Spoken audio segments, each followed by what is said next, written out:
Hello. Going a little early today, but today I'd like to talk about three stark differences between old school or traditional methods compared to attraction marketing that I'd like you to consider, that I'd like you to just think about. And we're all different type of people. So there are people that do well using the traditional old school methods. And there are people that, like me, that didn't have the success that I wanted, didn't have the success that I needed, didn't have any success, and I just did not do well with the way that it was, the way that I was supposed to um, get people. And I say get people because that was one of the ways it was put to me when I first started. So I've been doing, I almost said the word I'm not supposed to say. I have been doing business building off and on for about 20 years or so. And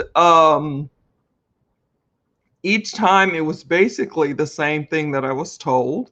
And as I tried those same things each time, it didn't really work for me.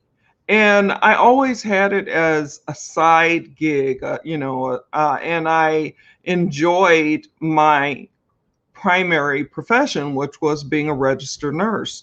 But I just wasn't making enough, and I had two kids that I dearly loved that I, was blessed with, adopted them, both when they were babies. They're about 5 years apart.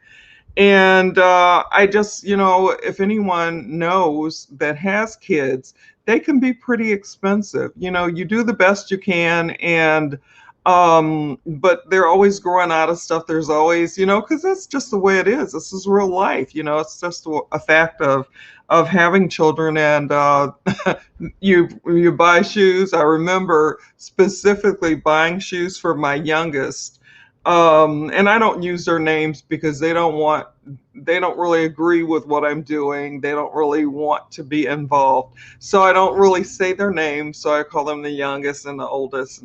But that's just the way I have to do it. And that's okay with me. And I hope it's okay with you. But I can remember buying shoes for both my boys.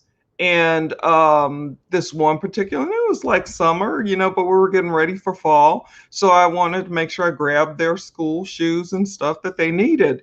And I went to the store and both boys tried on their shoes. Both boys, I always bought them, if I could, a little bit bigger so that they would have room to grow, but not to where it was so much room where it was slipping off their feet. So I bought shoes for the youngest, and they were good.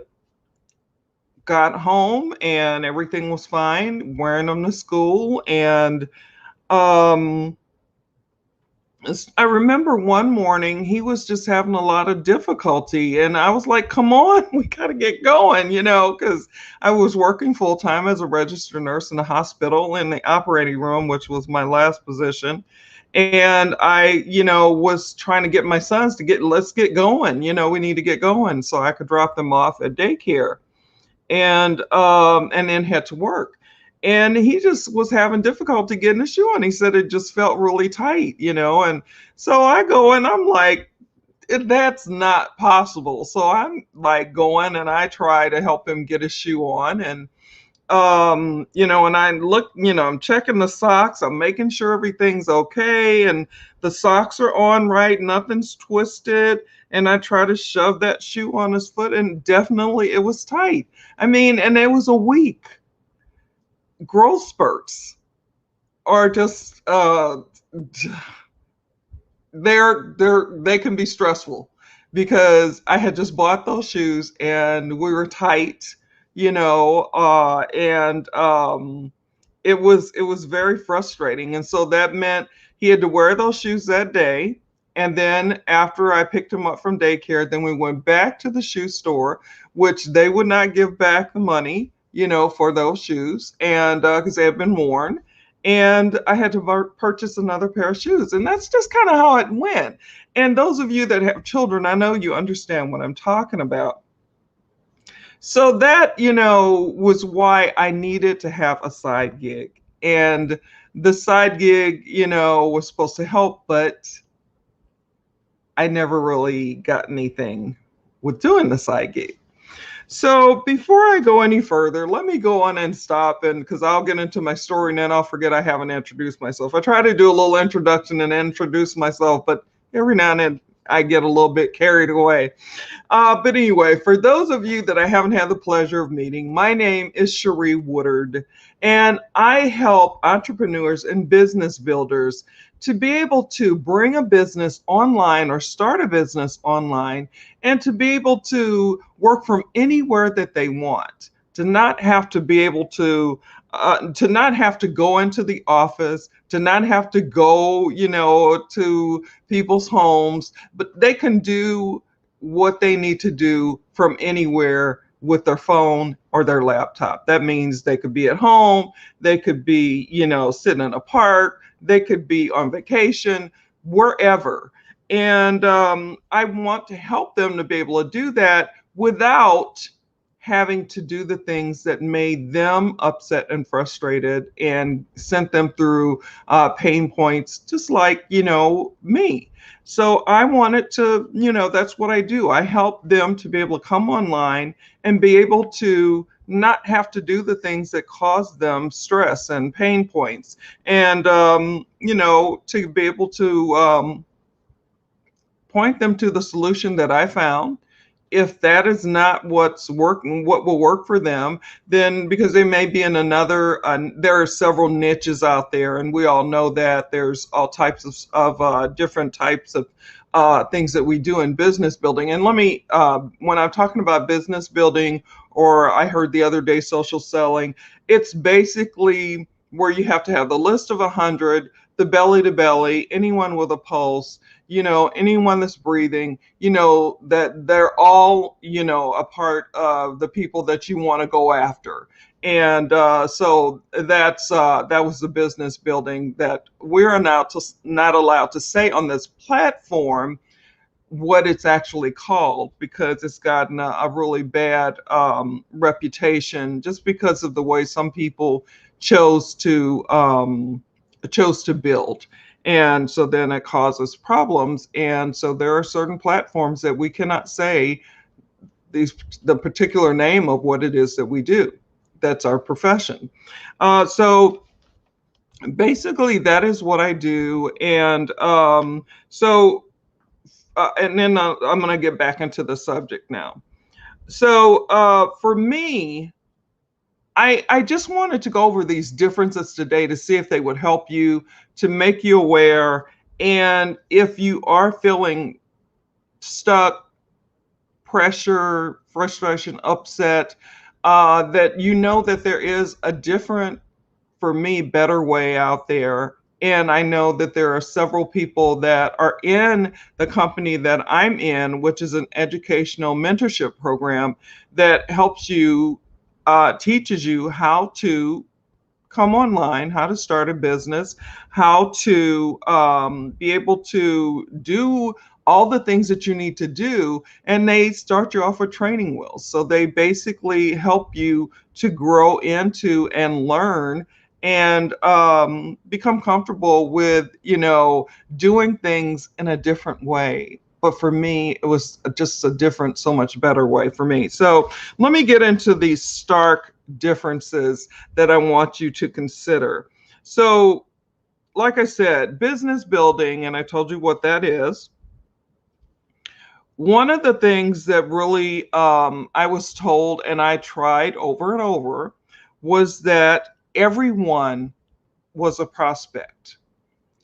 Everyone, including my family, my friends, people that I didn't know, everyone wanted what I had.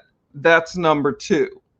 Everyone wants what I have. They can't possibly not want it. It's, that's just the way it was told to me. So that's number two.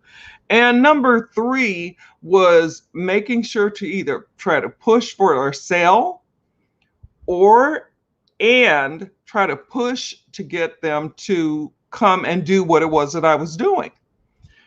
Well, there were a lot of people that were opposed to that. They didn't want to hear what I had to say. And so I found out that by trying to talk to everybody, I was actually talking to nobody. It's like I said the other day, it's like screaming in a hurricane. No one can hear you. And I would, when I really, really needed this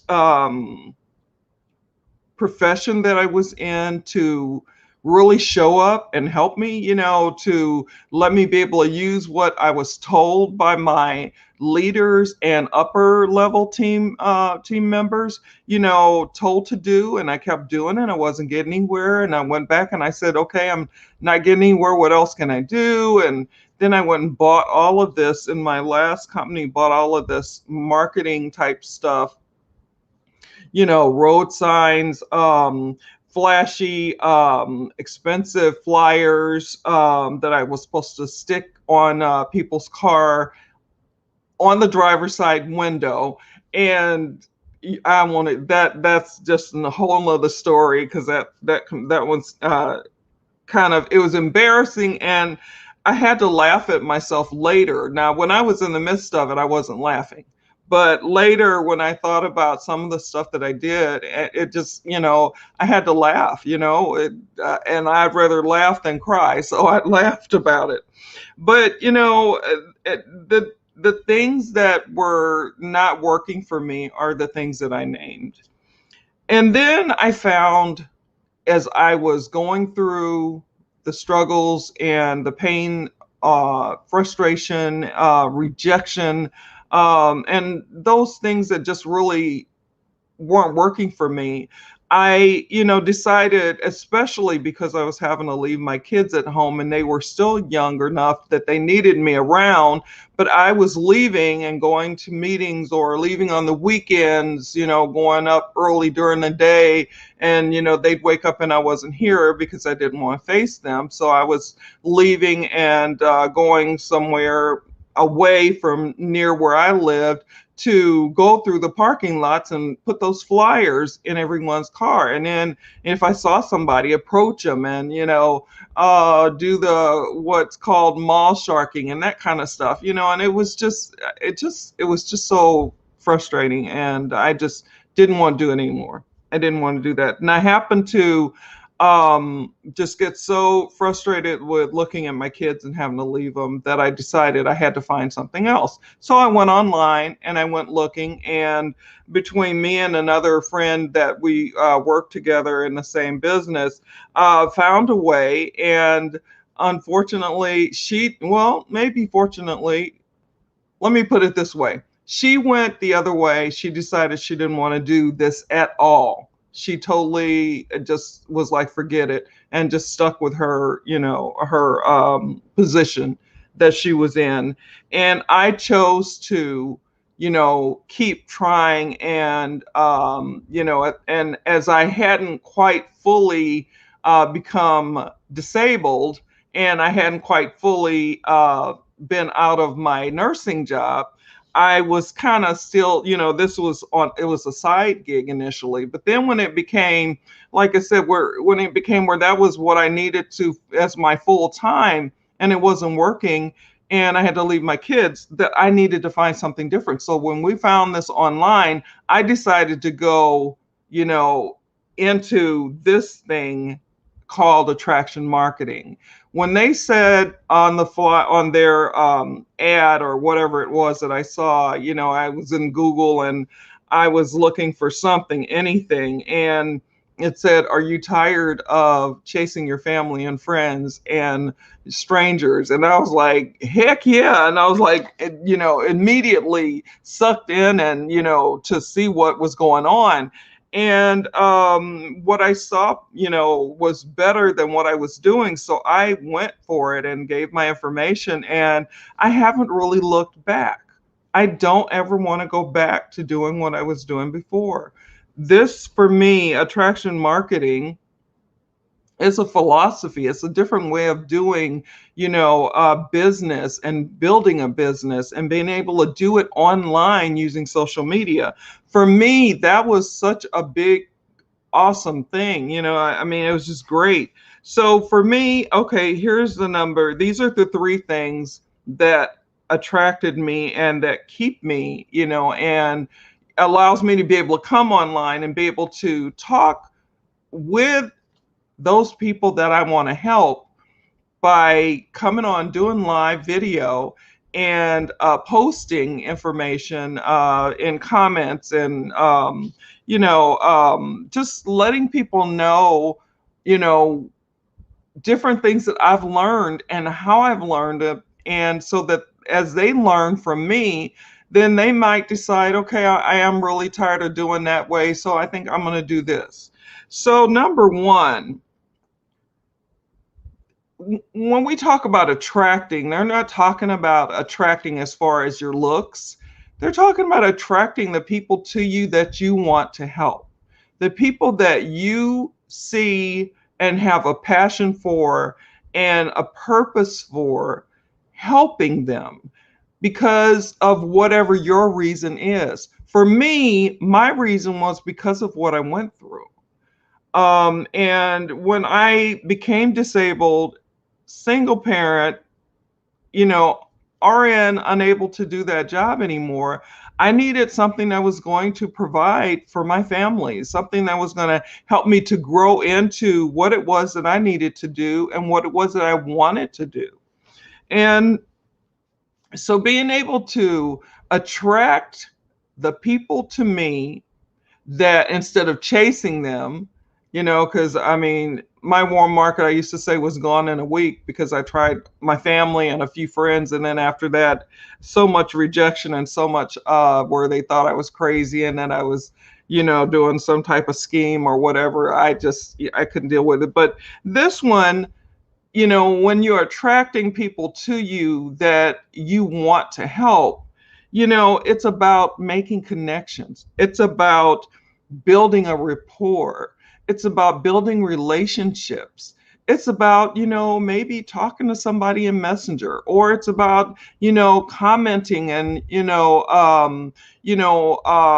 contributing value, on a post that someone makes, or you make a post and it's value, it's information that's helpful.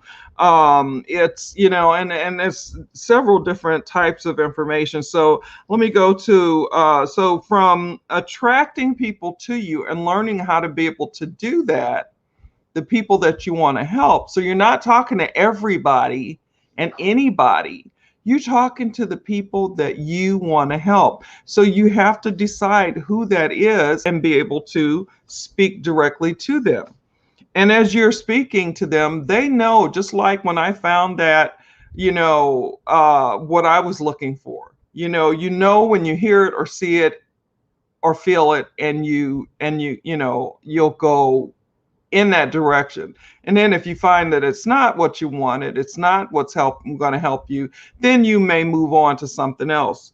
Or you may stay just because you've learned to really like that person. You get to know them, you like them, and you start to trust them. And so even though they may not be having exactly what it is that you want, doing exactly what it is that you're doing in your niche, in your, what you choose to do, you can still, I mean, there are people that are friends that, I don't have exactly what they need, but they may ask my opinion and I can point them in a direction that's a way to help them to find the solution that they're looking for. Number two, which I already kind of said, know, like, and trust.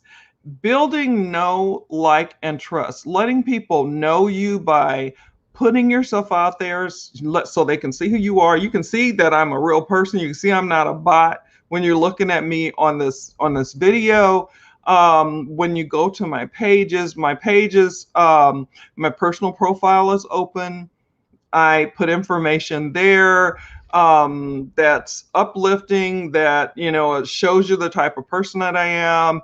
I actually have my boys on there, but I guess I'm gonna have to take them off because they're not really wanting to be on there. So I may just have to be one of those people that doesn't have my family on there. And that's okay, because I know they're, young adults now, and, they're 19 and 24. And so they don't want to be in what I'm doing because they think that what I'm doing is nothing. But we won't go there.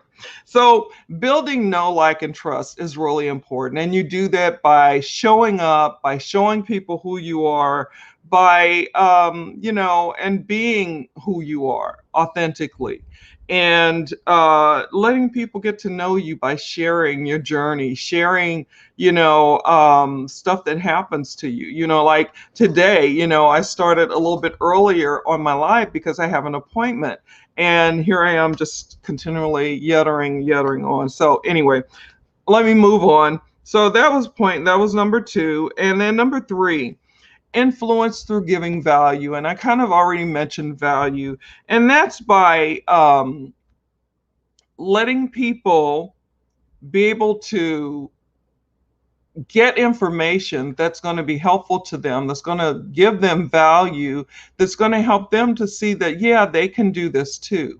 Or, hey, I can do that too. And there are a lot of people out here. It's very crowded, and to be able to stand out in the crowd for those people that are actually really looking for you and what it is that you're talking about and what it is that you do and how you can help them to find a solution to their pain points. That's all about, being able to show people who you are and being able to influence by giving value. And that's if they join you or not. It doesn't matter in the long run. In the scheme of things, you want to be putting people first and helping them. And I truly believe this was a quote, and the quote, and I never get it totally right, but basically, if you help enough people get what it is that they want, you eventually will get what you want. And it's not about, making a fast buck. It's not about, one of those things that, a get rich scheme. It's just not one of those things. This is something that I'm building for longevity.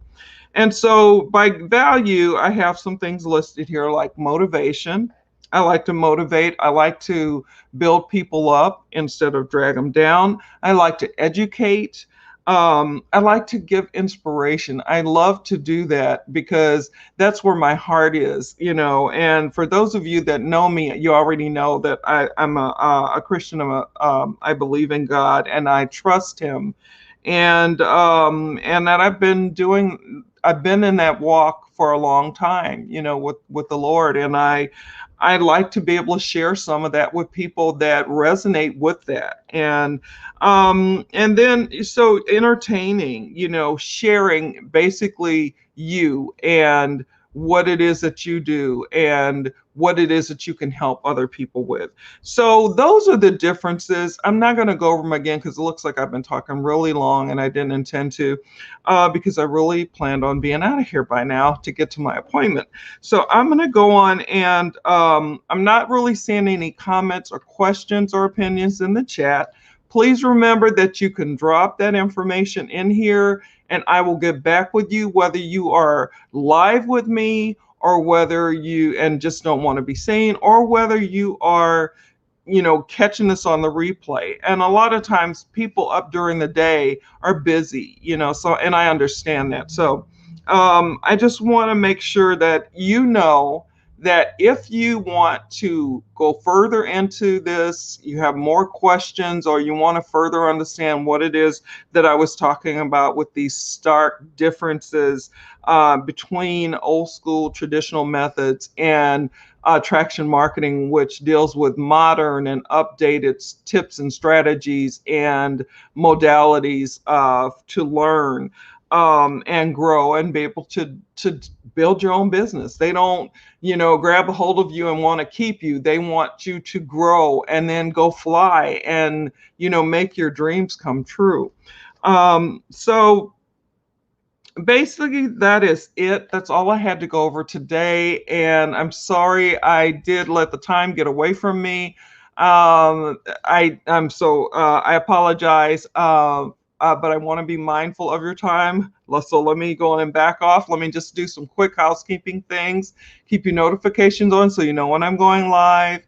Remember, we're still in the season of the stuff we've been walking through. So follow the CDC guidelines as best you can to keep you, your family, your friends, and others safe. Remember, there are people that are isolated that just need to know that someone cares. So a text message, phone call, email, or trying to get them on a Zoom would probably do wonders for their spirit and lift them up. And for those of you who pray, please remember to continue to pray for us, our world, and and that we're all in this together and that we will make it to the other side. And even if things look different, that's okay. We can still make it and we will still be the stronger for it. So I'm going to go on and get out of here. And again, forgive me for if I took up too much of your time. I really meant to keep my eye on the clock, but I didn't as I should have. So basically, if you want to get in touch with me or you want to go deeper, you have any questions or comments or anything, and you want to go deeper or you want to have a talk with me, you can always message me in Messenger. And you can always check out my business page, my fan page. Information is there as well. So I'm going to go on and get off of here. And we'll do another topic tomorrow. And hopefully I'll be able to just do what I'm supposed to do. Be on time, be more mindful of keeping my eye on the clock. So I'm going to go and get out of here. I will see you. I haven't done my. So wherever you are in the world, no matter what time it is for you, whether it's morning, afternoon, evening, nighttime, sleepy time, always make it the best that you can make it. Always be the best that you can be. God bless you. God keep you. And now I'm going to get out of here. Talk soon. Bye now.